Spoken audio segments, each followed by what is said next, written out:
வணக்கம். நான் உங்கள் ஜெயா. இன்றைக்கி நம்ம இந்த வீடியோவில் ஜெயந்த மகாபாத்ரா எழுதின லைஃப் சயின்ஸ் இந்த போயமுடைய சமரியை பார்க்கலாம் வாங்க.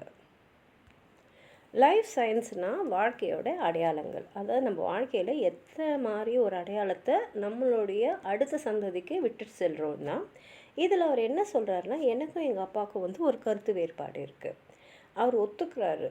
அதாவது அவங்க அப்பாவுடைய வாழ்க்கை, அவங்க அப்பா பேர் லெமியூல். அவர் ஒரு இன்ஸ்பெக்டர் ஆஃப் ஸ்கூல்ஸில் இருந்திருக்காரு.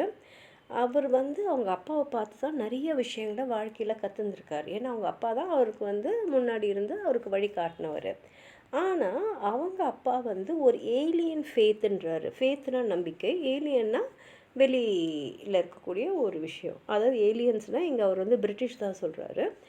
அவருடைய அப்பா எப்படின்னா, அவருடைய அப்பா பார்த்து, அதாவது மகாபாத்ராவோட தாத்தாவை பார்த்து அவர் எந்த நம்பிக்கையை கடைப்பிடிச்சிட்டு வந்தாரோ அந்த நம்பிக்கையை தான் மகாபாத்ராவோட அப்பாவும் கடைப்பிடிச்சிட்ருக்காரு. அதாவது அவங்க பிரிட்டிஷ் ஆட்சி காலத்தில் வாழ்ந்ததுனால பிரிட்டிஷோடைய நம்பிக்கையை அவங்க எடுத்துகிட்டுருக்காங்க. அதுவும் முக்கியமாக எப்போன்னா 1866 ஒடிசாவில் ஒரு பயங்கரமான வறட்சி ஏற்பட்டது.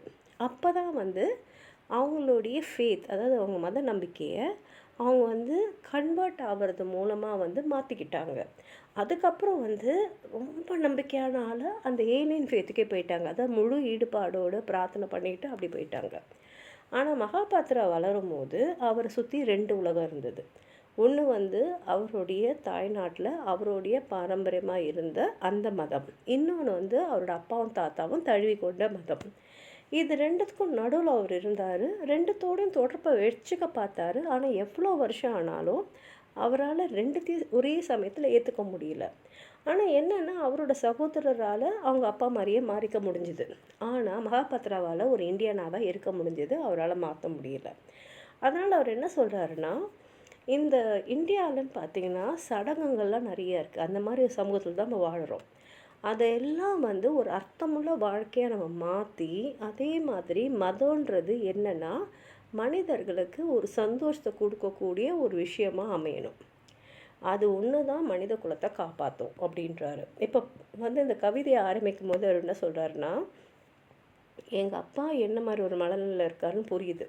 ஏன்னா நான் அவரோடு இப்போ இல்லை. ஒன்று வீட்டில் இல்லை, வெளியில் வேறு ஒரு வீட்டில் இருக்கேன். இன்னொன்று அவரோட நான் இல்லைன்னா அவர் இருக்கிற அந்த நம்பிக்கையில் நானும் இல்லை. இப்போது அது அவருக்கு எவ்வளோ ஒரு மன வருத்தத்தை தரும் அப்படின்றது எனக்கு தெரிஞ்சாலும், அவர் மன வருத்தத்தில் இருக்காருன்றது எனக்கு ஒரு மன வருத்தமாக இருக்குது.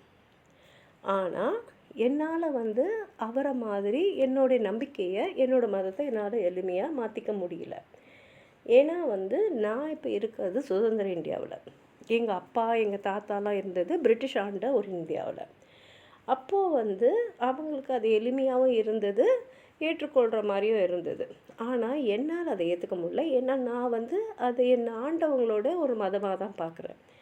இப்போது அந்த வீட்டிலன்னு பார்த்தீங்கன்னா 2 பேர் தான் இருக்காங்க. யாருன்னா எங்கள் அப்பாவும் அம்மாவும். அவங்க என்ன பண்ணிகிட்டு இருப்பாங்கன்னா, நான் எப்படி அவங்கலேருந்து வேறுபட்டு இருக்கேன், எப்படி அவங்களோட ஒத்து போகலை அப்படின்றத பேசிக்கிட்டே தான் அவங்க அந்த வீட்டில் இருப்பாங்க.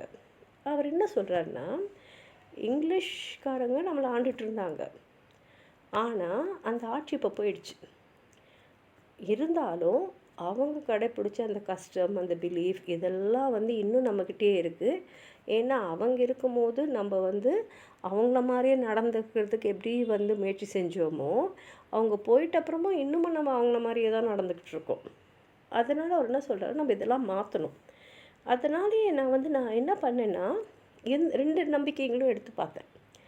எது ரொம்ப நல்லது, நமக்கு எது நல்லதை நல்ல வழியில் அழைச்சின்னு போகணுன்னு. ஆனால் என்னுடைய 2 இதுலேயும் இதை விட அது நல்லது, அதை விட இது நல்லதுன்னு என்னால் சொல்ல முடியல. இப்போ இந்தியா ஒரு நாடால் ஆட்சி செய்யப்பட்ட ஒரு நாடு.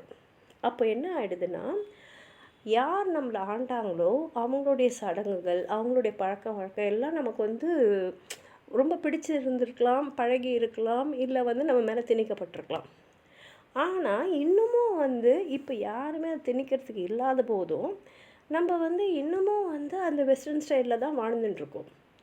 இதுலேருந்து நம்ம வெளியில் வரணும் அப்படின்னு நினைக்கிறேன்.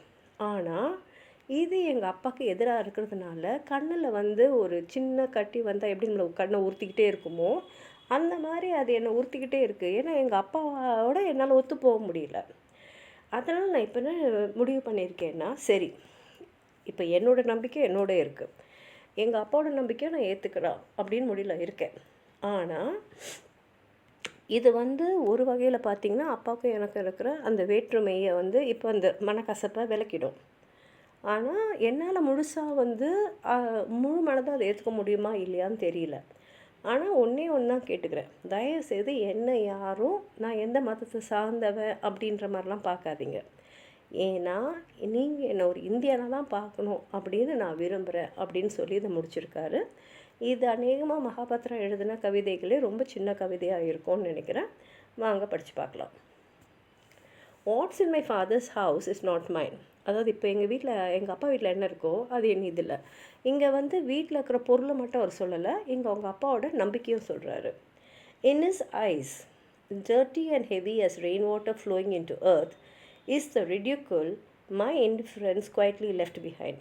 அவரோட கண்ணில் பார்த்தாலே நான் செய்கிறத அவர் அங்கீகரிக்கலன்னு தெரியும்.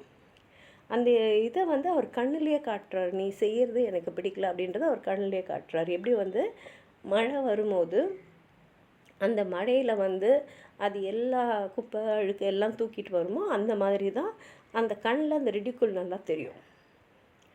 And the whisper of an old myth in the clouds. Thinking to escape his beliefs, I go to meet the spectre of belief. A looming shadow, the color of mud, watery and immense as the Ganga. அதனால் சரி நான் என்னை மாற்றிக்கலான்னு முடிவு பண்ணியிருக்கேன். ஆனாலும் அவர் என்ன சொல்கிறாருன்னா, அப்போது நான் கங்கை மாதிரி தான் இருப்பேன், அதாவது நான் இந்தியனாக தான் இருப்பேன் அப்படின்னு சொல்லி இதை முடிச்சிருக்காரு. உங்களுக்கு எதாவது சொல்ல நினச்சிங்கன்னா கீழே இருக்கிற கமெண்ட் பாக்ஸில் எழுதுங்க. இந்த வீடியோவை லைக் பண்ணுங்கள், உங்கள் ஃப்ரெண்ட்ஸோடு ஷேர் பண்ணுங்கள். சப்ஸ்கிரைப் பண்ணாதவங்களாம் ப்ளீஸ் சப்ஸ்கிரைப் பண்ணி சப்போர்ட் பண்ணுங்கள். நன்றி.